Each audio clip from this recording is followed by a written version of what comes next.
Welcome back. This is a question and answer period for how to get your life back from chronic Lyme, Morgellons, and other skin parasites. I'm Richard Kuhns, author of that book, available on Amazon and also through our online store. With me today is Robin. Today is August 29th, 2021, and we're very happy to be here for you. This is a working call for people who are in the program. We are not here to convince you to do the diet. We're not here to convince you to do our program. The book was free. You read the book, see if it's for you, and then start the program. We're here to help you along the way. Now, some of this involves some advice giving, and when we answer the questions, and we want to make sure that we stick with the guidelines of the AMA and the FDA that requires me to tell you that we are not medical doctors. We are not here to cure, to treat, or mitigate any disease or even diagnose any disease, okay? And that before you start this amazing diet or accept any of our recommendations that are in the book or as a result of you filling out the questionnaire and sending them to me, I produce detailed recommendations. Before you start them, you're to discuss them thoroughly with your medical doctor to make sure they do not interfere with any health problems you are presently experiencing. So, Robin and I are here to field your questions and your comments, and you can share your experience. We love to have people share their experiences, their progress. Your progress inspires others, and that's part of the reason we're here today, is to inspire others and to fill in the blanks. So if you've been following the book but having difficulties getting something to work right or understand it, this is a place to ask the question. If you're having trouble with the diet or not clear on some aspect of it, this is also a great place to ask a question or share your experiences. So let's turn open and have someone share or ask a question. Hi, I'm Donna Mae, and yeah, I do have something to share. I think recently I got a rescue dog from the reservation, and I think she had some bugs on her, and so I got that in my hair.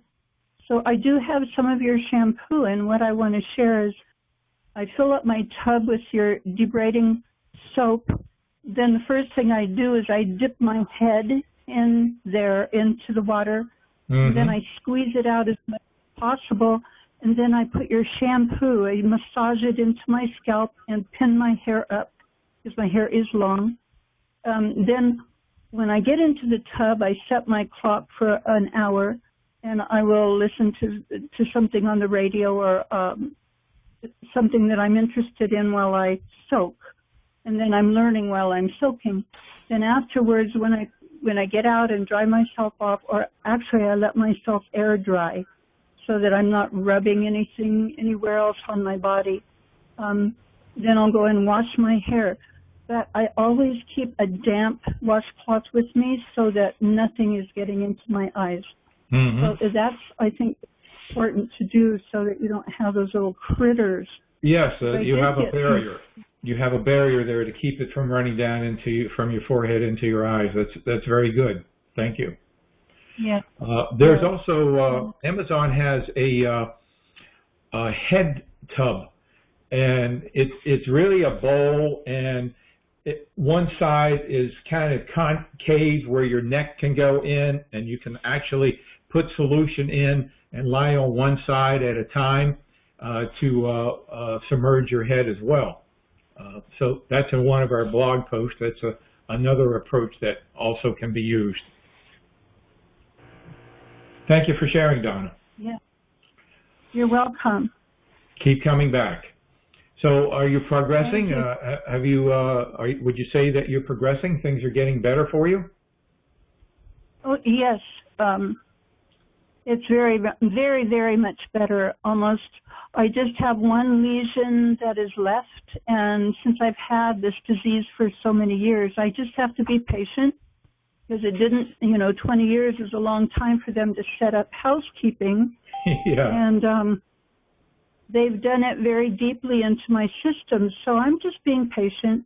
It's only been about 6 to 8 weeks since I've been on your diet, and I've been using all of the precautions that have been suggested, and I really must say I'm pleased with the outcome so far. I'm just going to remain faithful. Yeah. That's wonderful. Thank you, and so glad to hear of your progress. So I had gotten the impression that this rescue dog was recently, but it was 20 years ago. No, I got the rescue dog only about 3 months ago. Okay, and the dog was infected? Yes. I didn't know that because where I got it from the rescue, they had her checked out and she didn't have any, she didn't have fleas. But Right. I saw that she was scratching all the time. So I dusted her after about 4 or 5 days when she wouldn't stop scratching. I dusted her with diatomaceous earth, and I would do that every 3 days. And I'm still doing that because she still has some issues.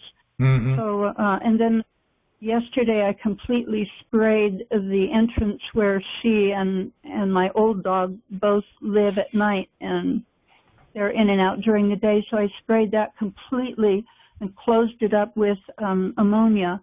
Sprinkled everything again in diatomaceous earth, and I'm just hoping that I can cure her so that we can all be in peace. Yeah, that can be a challenge. Yes. Okay, thank you for sharing. Robin, You're did you welcome, want to share anything about what she might do with the dog? Sure. What have you done anything to help the dog with whatever is attacking the dog? She's using diatomaceous earth and spraying ammonia. Yeah, diatomaceous.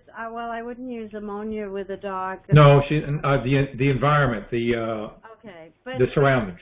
But the dog's bed or where the dog is, you can sprinkle diatomaceous earth and really rub it in. You can also wash the dog's bedding. And you can get Lufeneron for dogs that you sprinkle on their food once a month. You can get Nitin Pyram, which you put on every few days on their food. You can get a Seresto collar, which you only have to change once every 8 months, and it's very, very effective, better than other flea and tick medications. And you want to get food that doesn't have a lot of fillers and carbohydrates and is mostly protein. Right. You want the food that's pretty close, well, as close as possible to the king diet, to what you're eating. So the dogs, they are very much like us. They will breed these organisms as well. And right. Yeah. So thanks, Robin. Okay. Anyone else, Chris? You're welcome, Donna. Keep coming back. Nick, your line is open, Nick. Hello, Nick. How you doing, Rich? Okay. I'm doing pretty good, and I want to say I don't really have the problem in my head because I don't have no hair. I mean, I keep it moist and stuff like That's kind of short, too. Keep it moist. I keep it moist and stuff like that, but other than that, I'm doing pretty good. I feel a lot better. I mean, things are getting better, a lot better since March. I mean, I was a basket case back then, but I'm a lot better, and I think I'm ready to be a volunteer to be a life coach. Fantastic. That's okay. Great. Yeah, great. Yes. All right, we'll be glad to have you be part of our coaching team. We welcome you.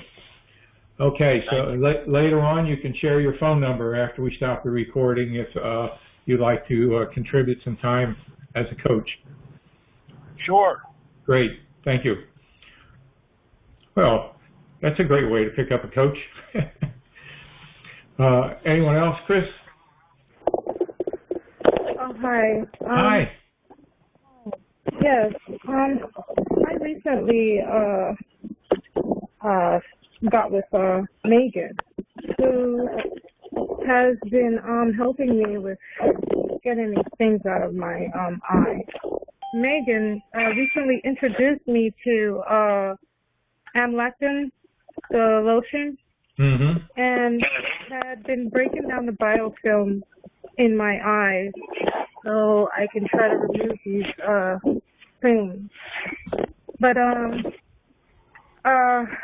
noticing when one of them, well, two of them jumped out of my eye, I noticed that the closer I got to them breaking down, they were releasing this thing that would make the eye area extremely itchy and burning to where I couldn't even mess with my eye anymore because I found whatever it is that they released, and I found like I was scratching up my eye and it was causing a rash around my eye.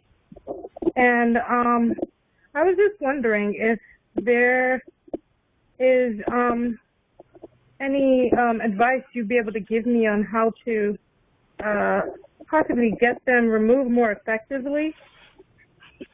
You know, colloidal silver, washing your eye with colloidal silver. In Chapter 6, there are about 6 different things that you can do for the eyes. We generally talk about colloidal silver, but the other ones are very effective as well. There's also bathing your eye in eye wash with saline water and say 1 drop of concentrated Nature's Gift. Doing that frequently should bring them out. If you're having problems with them around your eye as they come out, then you want to use I guess one of the creams or lotions, or maybe even Vaseline to trap them around your eyes. What do you think, Robin? Yeah, Vaseline around your eyes helps a lot. And the thing about the colloidal silver and the little eye wash glasses, you need to do it every 20 minutes for days. Yes, you need to do it consistently. Someone recently wrote me and said the Calendula extract that's listed in the book was phenomenal for her. So definitely get into Chapter 6. Look at the eye different treatments. There are some antibiotics there that are that you can get prescription for from your doctor. So it's a good segment. And so yeah, protect your eyes with something like the Vaseline, or maybe put on one of the creams or lotions, or maybe a Claudia's Dream Cream or something around your eyes, so that if they do go there, they're not going to find a hospitable place to be. Okay, I hope we answered your question. Unfortunately, we had terrible feedback with your line open, but we got your question. Okay, somebody else, Chris? Hi. Hello. Questions about scalp. Yes? I'm experiencing hair loss, and I'm wondering if when I finally get rid of them, if my hair is going to grow back, or if this is permanent. Your first name and where you're from? Oh, I'm sorry. This is Mary from Delaware. Okay, Mary. Hi, welcome back. Robin will answer that question. I had extreme hair loss, and I used red light therapy, which is known to promote hair growth and re-encourage hair growth, and it helped tremendously. They range in price from $40 to $2,000, and you can find them on Amazon. Also, I found that with the Max 1, it actually increased hair growth also. The glutathione accelerator helped a lot. And some of my hair, I don't know if you can, it actually grew back in kind of dark. Like my hair's turning dark from Max 1. So, yeah, those are the things that I would do. The red light therapy, you just sit under it 20 minutes a day. Okay, thank you. That's red light, R-E-D, like the color. Red light yes. therapy. Thank you. May I Yes. ask one more question? Sure. Robin said she keeps her hair short now. Am I going to be able to grow it back out? Because it was pretty long down my back. Yeah, I don't see why not. I just I've tried to grow it back out a couple times, and I'm liking it short. So. Okay. Thank you. Yeah. Great. Keep coming back, Mary. Someone else, Chris? Tina, your line is open, Tina. Tina? Okay. Well, I just wanted to comment about the scalp. It seemed like in the beginning I wasn't paying much attention to my scalp. I was doing mainly my face and, you know, all the rest of my body. And I neglected my scalp, and I noticed like a protrusion, like a bumpy area. And before long, it was, you know, it is infected and oozing, and the thing about the larva and the egg. From there, it went on. I found too, what was really helpful is when you're messing with or have your hands anywhere near these areas, is to use the Stridex pads. I guess Stridex makes some, and some other companies make them. And that tends to help if there's any I call it hot stuff that's coming out of these lesions. Mm-hmm. Since and I do that on my scalp as well. I do my scalp at the same time I do my face. But if I wash my face, I'm also, you put the soap on the tips of your fingers, dilute some, and just kind of just massage it in your scalp. Dip it in like a little saucer, diluted solution, and you can do that. I've got long hair. My hair is almost to my waist, and I've noticed too with that. If I mainly wear my hair up, but if it's loose and the ponytail becomes loose around the back of my neck, I'll get some feelings like maybe there's larvae or eggs that get on, and I just do the thing with the soap solution. It's just dab a little or spray a little on the back of the neck. You don't have to do a shampoo job in between washings. And I wash my hair about every 2 to 3 days. So far it is going away on my scalp. But if I hadn't have started on my scalp, I was just kind of backing up. I was going to have to do the scalp at the same time. Mm-hmm. Yes, can't forget one area of your body, that's for certain. Thank you for sharing. Anyone else, Chris? Hi, Leslie from Vermont. You can hear me okay? Yes, perfect. Great. So I listened to, this is my first time to join in, and when I heard Robin say that she put the mixture on her head, et cetera, and around the edges of her scalp, the Vaseline. So my question is, if I wouldn't want to do Vaseline, could I do argan oil? Could I do coconut oil? Could I do something more organic than Vaseline? What do you think, Robin? The idea about the Vaseline is it's very difficult for them to get through. They get trapped.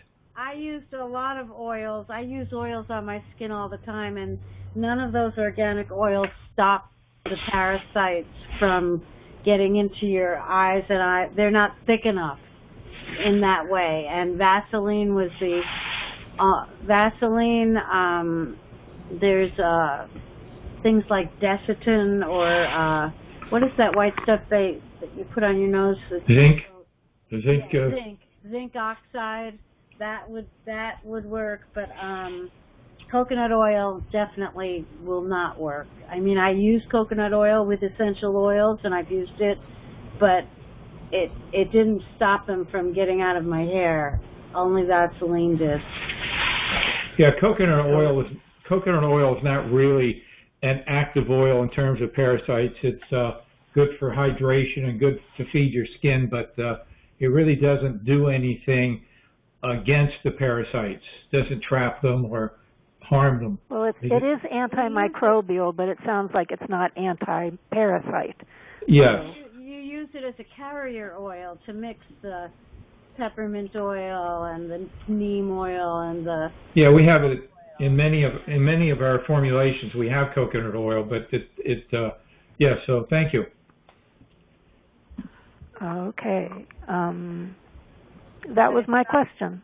Okay. It's, So it keeps I guess coming back. unless there's anything, you said Vaseline, you could do zinc oxide. That's the white stuff like lifeguards use, that kind? Yes, uh-huh. That could work. So that's going to be white and it's going to show, whereas Vaseline is merely going to be greasy and shiny. Yeah. So Well, you're how about thinking neem about, oil? can I stay home all day or not? Neem oil is not thick enough by itself, and you shouldn't, no. Even though neem oil is thicker than other oils, it's not thick enough by itself.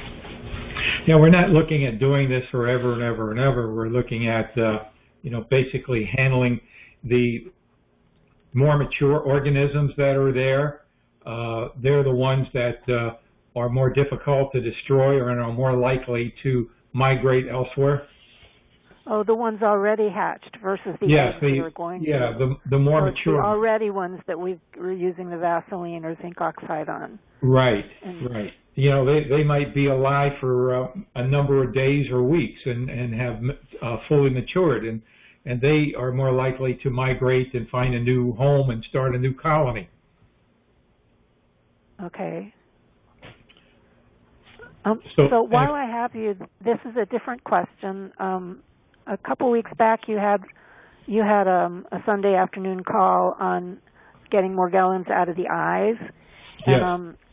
And I was on Sunday's a pretty hard day for me, but so I was unable to get to that. And so I'm wondering if I go on my email and look that up, can I listen to something that's a few weeks back? Oh, or yes. do you only listen to the most recent one? No, you can let. You got an email that invited you to this program today? Yes. All right. Just scroll down to near the bottom. Well, don't go to the bottom, but scroll down past basic information, and you will see every one that we've published and the link to it. And you will see. So if it's from 3 weeks back, I can find that one, and I can click it, and I can hear it. Right. Everyone has a table of contents listed, so you can read down through and see what questions interest you. You can click on that link. It'll take you to that YouTube segment. And if you look at where it is in the table of contents, you'll have an idea as to how far into the video it might be, whether it's near the beginning, near the middle, or near the end. Well, that's really helpful because I've done ivermectin ointment. I've done permethrin ointment before, and when I do it, they jump into my right eyeball, and I've not known what to do. So it's like, well, if I'm going to get rid of them and they're going to go into, like the eyeball felt bigger. I didn't have all this itchy stuff, but it's just like something was there in it, like hiding, but that I could feel. Where were you applying the permethrin? The first few times I did it, and I wouldn't do it more than, say, every 6 months, I did it over the entire body, scalp, everywhere. Your face, and you're saying when you did your face, they jumped into your eye? Yes, and then there came a point, I've been working with a practitioner who's been helpful. There came a point where we realized that I only needed to put it around orifices, which means vaginal, anal orifices, and then all the orifices on the face. And so I don't have to do the whole body anymore, but they still would tend to jump to that eye. And I haven't used it in a long time, but it's like, well, now I have some of your creams and some of your products, and I'm like, well, are they going to go to the eye again? What do I do? So I know you had one question about that today, but there's that, a few weeks back you had a program on it. Right, yes, it was all about the eye. I know it's in your book, but it's been a year and a half since I read your book cover to cover, and I can go in there, but there's not an index, which makes it kind of hard. So. Well, you were going to say something, Robin? Yeah, I was going to say, if you have the digital copy of the book, you can just do a Control F or Command F and search for I, and it will come up. Well, I'm really rotten at digital things. Most of us are. Yeah. Everything is in chapters. Yeah, most of us are. But eyes are in chapter 6, about 2/3 of the way in. Right. And when you say jump into the eye, are we talking about something actually jumping in, or are we talking about something crawling in? because if it's crawling I didn't feel a jump. I did not feel a jump. I did not feel a crawl. I just felt like it was full of organisms that weren't there before I put on the permethrin. Well, yeah. There are things you can, just like Vaseline on the outside of your face, there's thick things, like there's this eye lotion called Blink, and it's really thick, and it really helps get them out or keep them out of your eyes. So if you are going to use the permethrin or whatever, use the Blink in your eyes, and you can use that a lot. There's nothing, you get it over the counter. It's an over-the-counter thing. And is that for the skin around the eye, or does that go right in the eye? So it goes into the eye, where you can get it into the eyeball, like you bring your lid down over it. But I'm thinking if they're crawling into your eyes, you just put Vaseline around your eyes, a barrier to keep them from crawling. I doubt that they're jumping or flying. You just want a barrier there. Put Vaseline around the eye and put something like Blink in the eye. Yeah. Okay. That's really helpful. Blink, over the counter, in the eye. Yeah. I'm taking notes. Okay, thank you. Thanks a bunch. I appreciate it. Keep coming back. Anyone else, Chris? Richard, your line is open, Richard. Richard, how you doing? Well, I'm surviving. That's, I guess. My question is, the only thing that I found that when I get up in the mornings, it feels like there's a whole army marching on top of my head. And I use Dr. Bruner's tea tree oil. And I put that on, and they're just kicking like crazy trying to stay alive. That's about the only thing I found that actually aggressively attacks them. And I'd like to know what your comments are on that. Well, if it's working, it's working. We have tea tree oil in our store as well. I don't know if there's any difference between Dr. Bronner's tea tree oil or ours. They're all basically oils that come from some part in the world. But many people have used tea tree oil. Tea tree oil, too. Yeah. I found Dr. Bronner's wasn't strong enough for me, personally. I mean, I think you can use whatever you want and add more oils to it. And it will even become more effective. How about if I added peppermint oil to it? Would that help? You can add any oil you would like. Eucalyptus, tea tree, clove oil. Clove, all of that. You can add a mixture of oils. All of that will help. In fact, we have, Richard, in fact, we have in the store an oil called Morgellons Cocktail.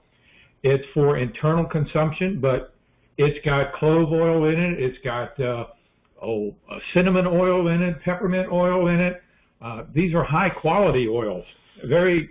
These are organic, high-quality oils. I mean, super duper oils, but that you can get, and you can use that mixture. Okay.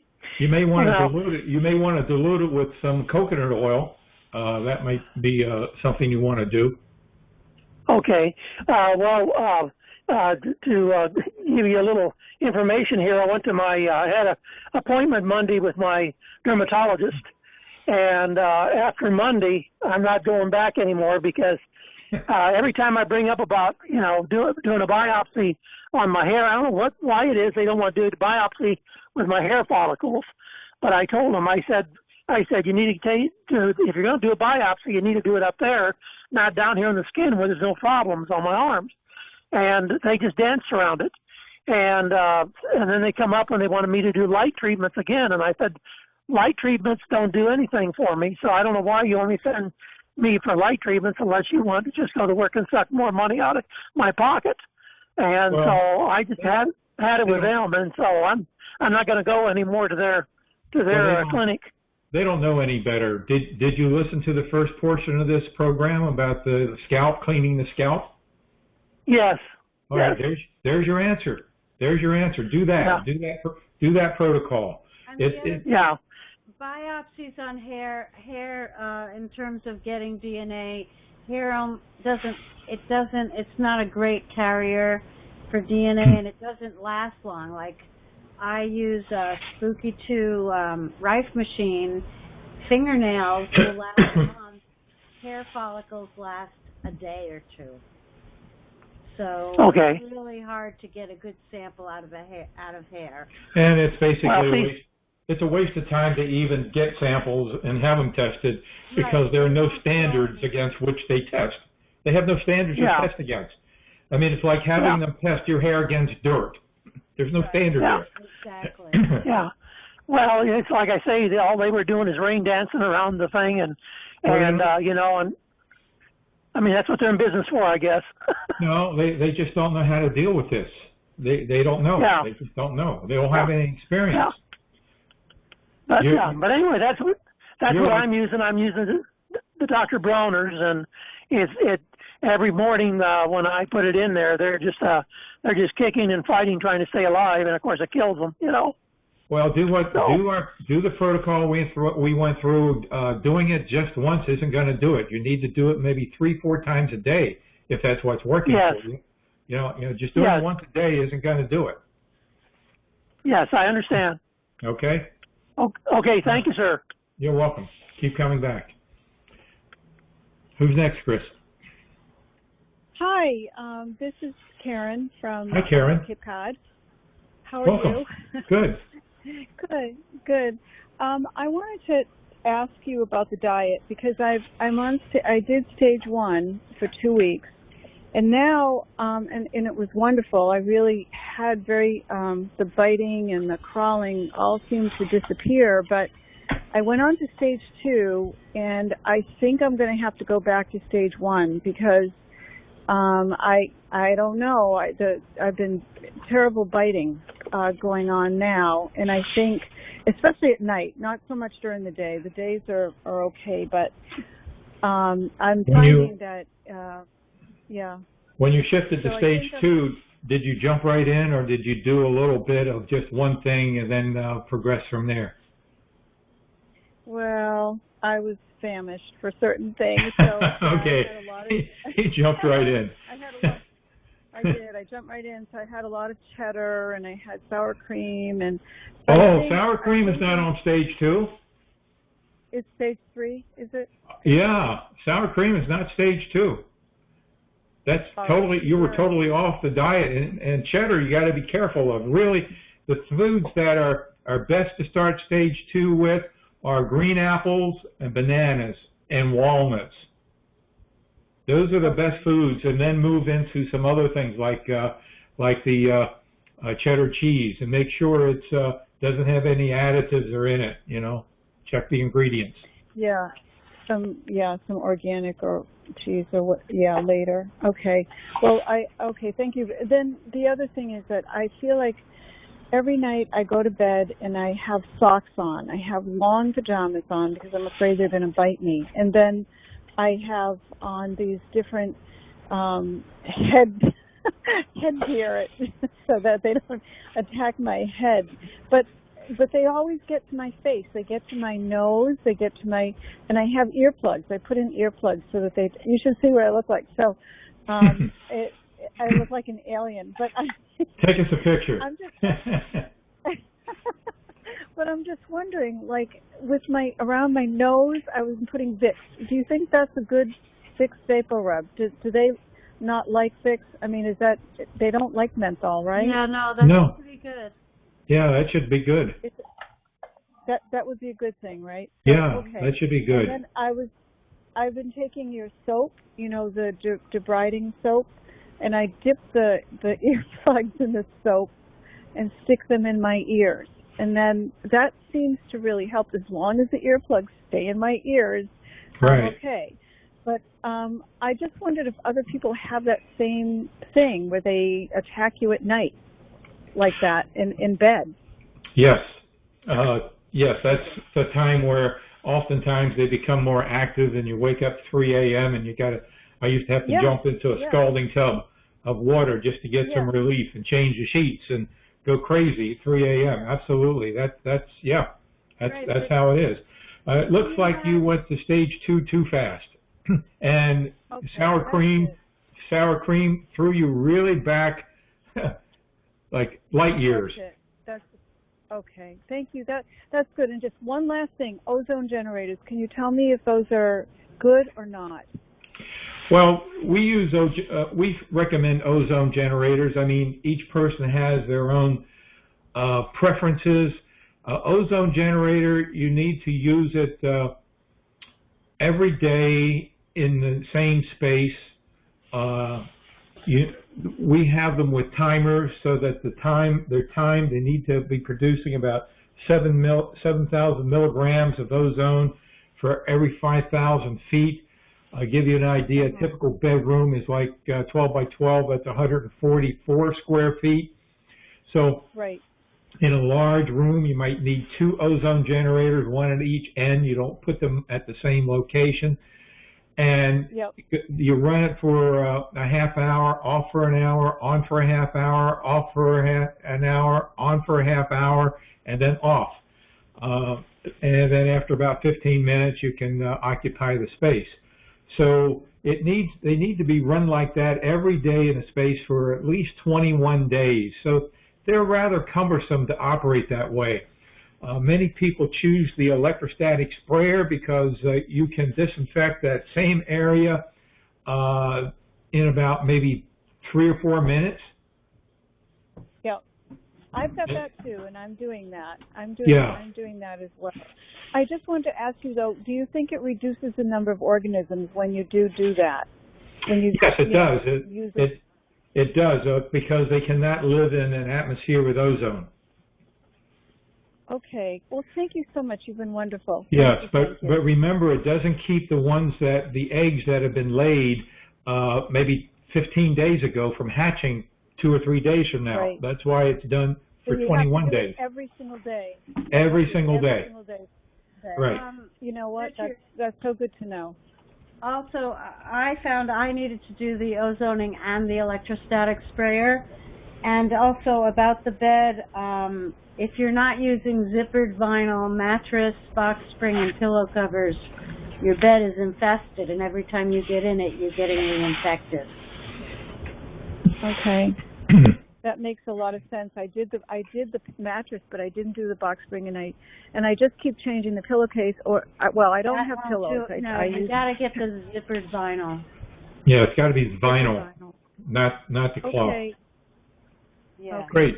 You guys are lifesavers. I'm so grateful. We're glad to be here for you. Keep coming back. Thank you. Thank you so much. You're welcome. Thank you. Anyone else, Chris? Hello, Richard. How you doing? Hi, Teresa. Good. I have a couple questions, and I have some reasons to be hopeful. My skin is getting clearer. I do have a couple questions. One is, do you think that Permethrin cream, if you get a doctor to prescribe it, is effective to kill springtails? Well, yeah, but I wouldn't go to the trouble to get it. It's toxic, and it's not something you really want to mess with a lot. Mm-hmm. Use our protocols in the book, the bathing with the I totally do. I get the diet, I get the protocols, I get the enzymes, I get the glutathione, and yeah. I'd say the most. A lot of detox. You know what I haven't done, and I have to start immediately, is I have to use diatomaceous earth. I haven't done it. Well, no. I was gonna say Super Msm Gel is probably very powerful. It has diatomaceous earth in it. You can add more to it if you want. Okay. It settles to the bottom, so you need to shake it up before you use it. Yeah. And what do you think about menthol? Because it seems to me that using heavily mentholated creams or mixing biofreeze into my debriding cream, for example. Well, I don't really know about have you tried the Claudia's Dream Cream?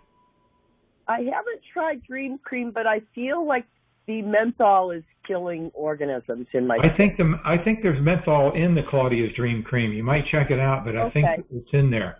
Okay. So I'm just keeping at it. Now my skin is clearer, and one of your main symptoms that you talk about on one of your intro emails for your ebook is the nodes under the skin.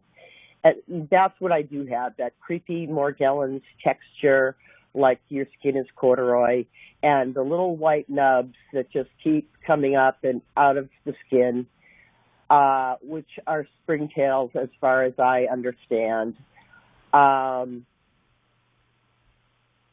It is improving and my skin is clearing. And I do have to go find in your book where to read up about where you've written about the red bumpy rash, because I've had the red bumpy rash and I've had the peeling. But once I go through this wave of peeling, much clearer skin is revealed. And I have fewer nodes under my skin and a smoother texture and less stuff coming out in the bath, and the skin feeling cleaner after the bath. So I am hopeful that my bathing and my environment and my diet are all kicking in together they're at least okay, or I wouldn't be having this improvement. Yeah, you're progressing, and that's good. Now, how long have you been dealing with these organisms in your life? 3 years. 3 years, and you've been working with our diet and the protocol for how long? A year and a half. A year and a half. Okay. Well, you're progressing. I think you're going to find something kicking in faster for you. I don't know exactly what, but it certainly can be. What stage of the diet are you in? Stage 1. Stage 1, okay. Yeah. And you're basically free of symptoms of itching and biting? I don't have itching and biting, but I do have these little white nubs coming out of my skin. And most of them are coming out dead.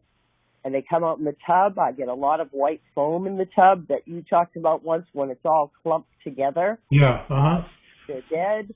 I have the white little nubs just like sitting on the top of my skin in the bath. Like they're just coming out. It's like they want to come out. I believe they are coming out because they're dying off. And I want to hope that. Yeah, they're being forced out. The nature's gift cleans them out and irritates them and brings them out. So. And Richard, what's your best recipe of nature's gifts on the skin topically? Because what I find, if I I bathe with nature's gifts, I do find I need to use a little bit more, like at least a couple of capsules in the tub. And then I do also add it to my shampoo, and I add it to my body wash, and wash with it, and shampoo with it, and bathe in it. But when I want to have it on my skin between baths, it's very irritating to put it on full strength. I have been using it. Do you have you tried our mouthwash / body wipe? I did like them. I almost felt like I needed more in the body wipe, and I use a hydrogen peroxide debriding mouthwash. I did get a bottle. I just went through it really fast, and I did wash with it. I washed with it a lot on my skin. But anyway, if I want to use the Nature's Gift soap on my skin, how should I dilute it? How should I put it on my skin? One part to 64. 1 part of the 100% concentrate to 64 parts of water. And then just spray it or wipe it on your skin and leave it on there? Spray it or wipe it, right. Okay, thank you so much. That's really You're helpful. welcome. Keep coming back. Glad to hear that you're progressing. Thank you. That's good news. Thank you. Bye-bye. Bye. Anyone else, Chris?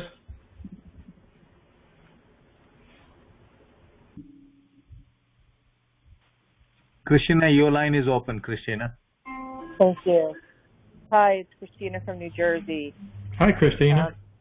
Hi. So I have like a praise report, but before I get there, with the scalp, I came on late, but I just empathize with folks that are going through that. And I actually cut my hair one night. I cut it all off in the sink down to a nub, like closer than a Marine, would wear their hair. So I didn't know what I had at that time, but I was so relieved, and all these little, looked like glitter and white things were in my sink.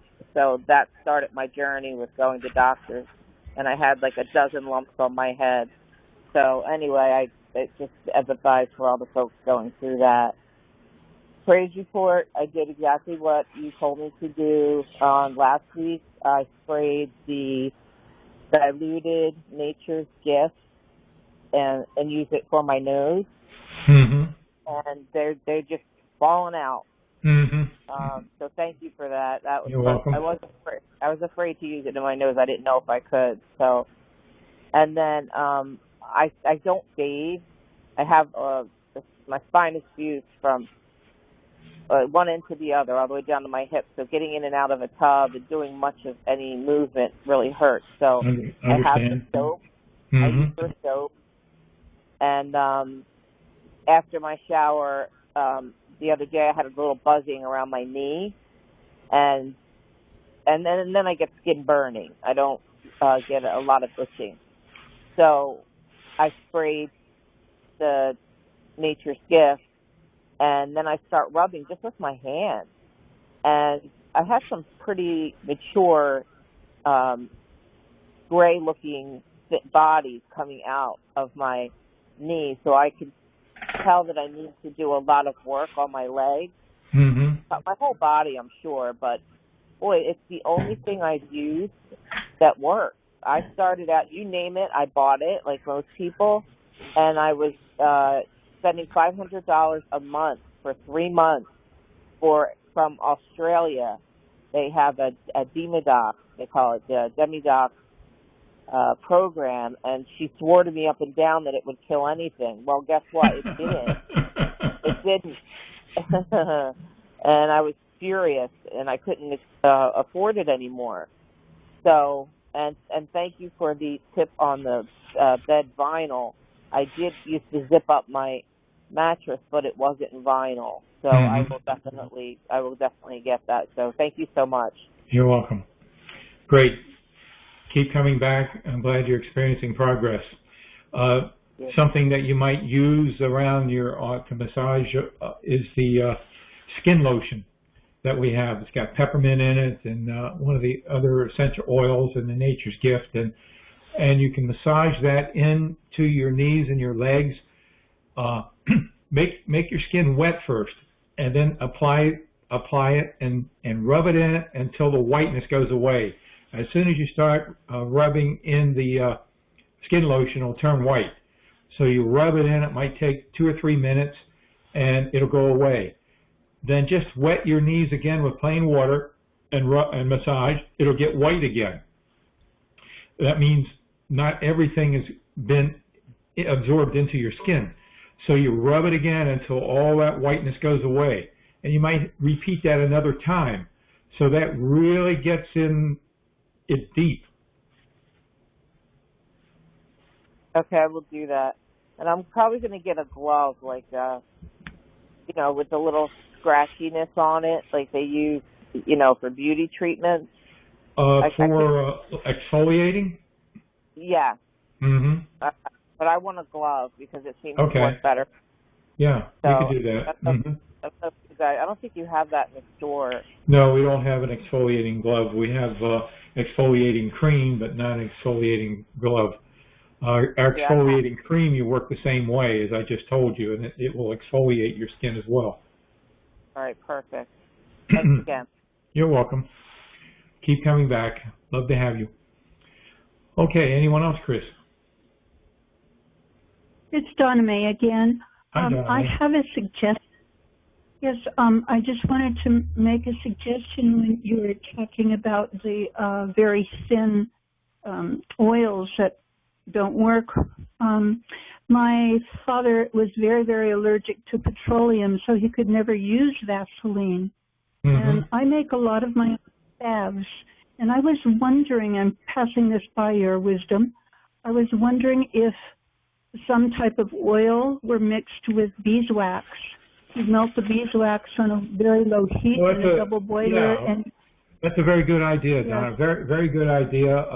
And we talked about Vicks Vapor Rub earlier. That might be helpful as well. So, yeah. That's also petroleum. That's also petroleum. Right. It so is. If someone's allergic to it, but Yeah. with beeswax, you can put any kind of oil in with it. Right. And Okay. the consistency you need. Yes. That's a wonderful suggestion. Thank you. Okay. You're welcome. God bless. Thank you. Anyone else? I'm done with everybody, Richard. Okay, great. Robin, you have anything to share to wrap up this segment? Someone just asked, texted me a question. Can you use the lime dip that you sell in the store on your scalp? And if so, how do you dilute it? Oh, the lime sulfur? Yeah. Oh, you can use it. The dilution, I think, is 1 to 5.